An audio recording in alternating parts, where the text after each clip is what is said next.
अस्सलाम अलैकुम मेरे प्यारे दोस्तों और माइन स्पार्क की तरफ से आने वाले तमाम नए दोस्तों को खुश आमदीद।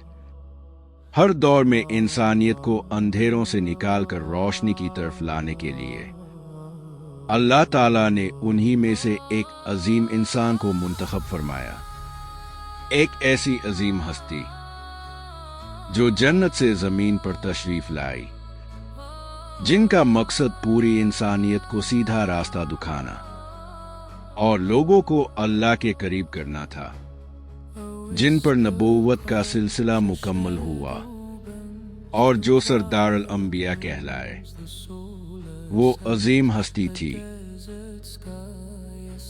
ये वो हस्ती थी जिन्होंने अपनी जिंदगी की आखिरी सांस तक उम्मती उम्मती का नारा लगाया, हजारों तकलीफें बर्दाश्त की, मगर जुबान मुबारक से एक बार भी शको ना किया, अपना लुक्मा दूसरों को खुला दिया, खुद भूखे रहे मगर दूसरों का एहसास किया, तकलीफें सहे मगर अपने रब का पैगाम हर अंदाज और हर हालत में लोगों तक पहुंचाया, और फिर दो जहानों के लिए रहमत बनकर इस दुनिया से पर्दा फरमा गए। इस अजीम इंसान के बारे में हम क्या बयान करें, अल्फाज खत्म हो जाए, जुबान थक जाए, मगर उनकी अजमत और शान का आधा भी हक अदा ना हो सके। आज हम इसी अजीम तरीन इंसान के बारे में थोड़ा सा जानने की कोशिश करेंगे। हजरत मोहम्मद की नस्ल मुबारका कुरैश के मुअज़्ज़ज़ खानदान से है। आपके वालिद का नाम अब्दुल्ला, वालिदा आमना बिन्त वैल, नाना हजरत अब्द अल-मतलब, दादी सल्लमा बिन्त उम्मिया। अब्द अल-मतलब के वालिद हाशिम, हाशिम के वालिद अब्द मुनाफ, और ये सिलसिला कुरैश के बानी फहद बिन काब तक जाता है।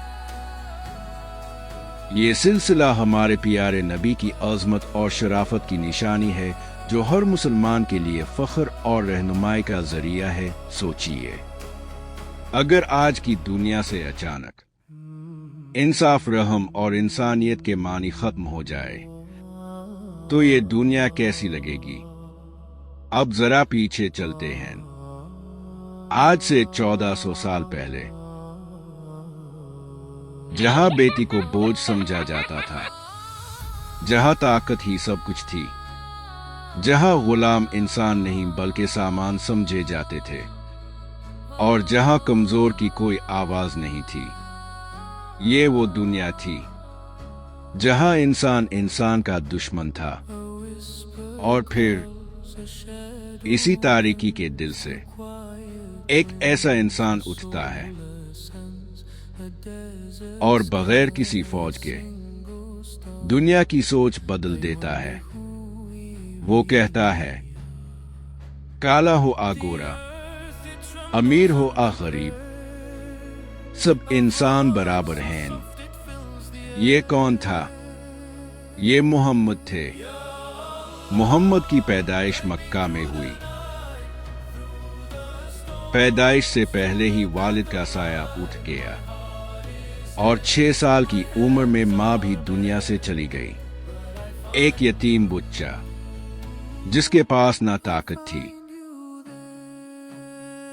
ना सहारा, लेकिन इसके पास एक ऐसी चीज थी जो इस दौर में नायाब थी, सच्चाई। वो कभी ऐउत नहीं बोलते थे, कभी धोखा नहीं देते थे, और कभी किसी का हक नहीं मारते थे।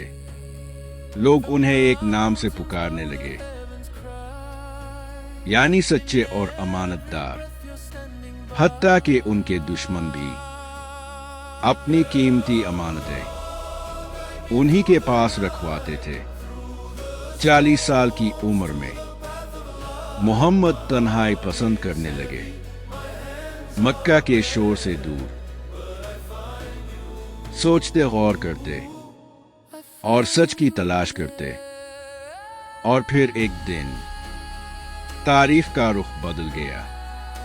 गार हिरा में पहला पैगाम नाजिल हुआ, इक़रा पढ़ो। ये लम्हा साबित करता है कि इस्लाम का आगाज तलवार से नहीं, इल्म से हुआ। लेकिन सच बोलने की एक कीमत होती है।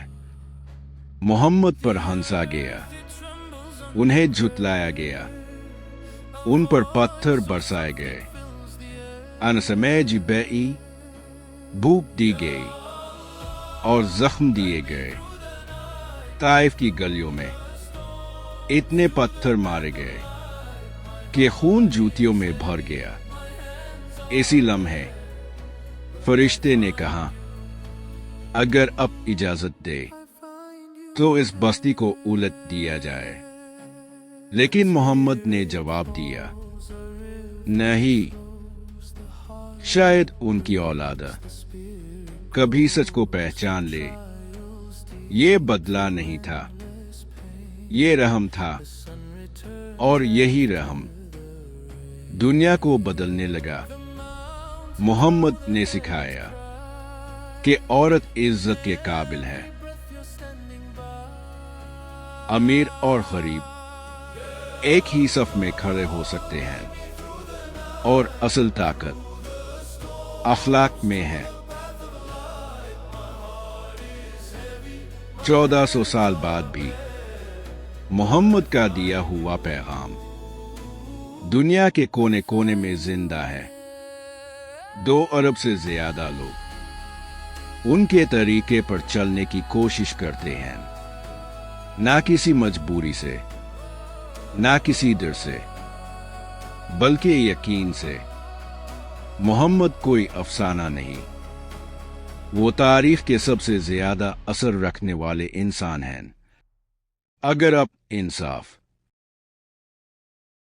और इंसानियत पर यकीन रखते हैं तो इस कहानी को नजरअंदाज करना मुमकिन नहीं। वीडियो को आखिर तक देखने का शुक्रिया। अगर आप अमन के पैगाम के साथ हैं तो कमेंट में लिखी पीस, और ऐसी मजीद कहानियों के लिए चैनल को सब्सक्राइब करें।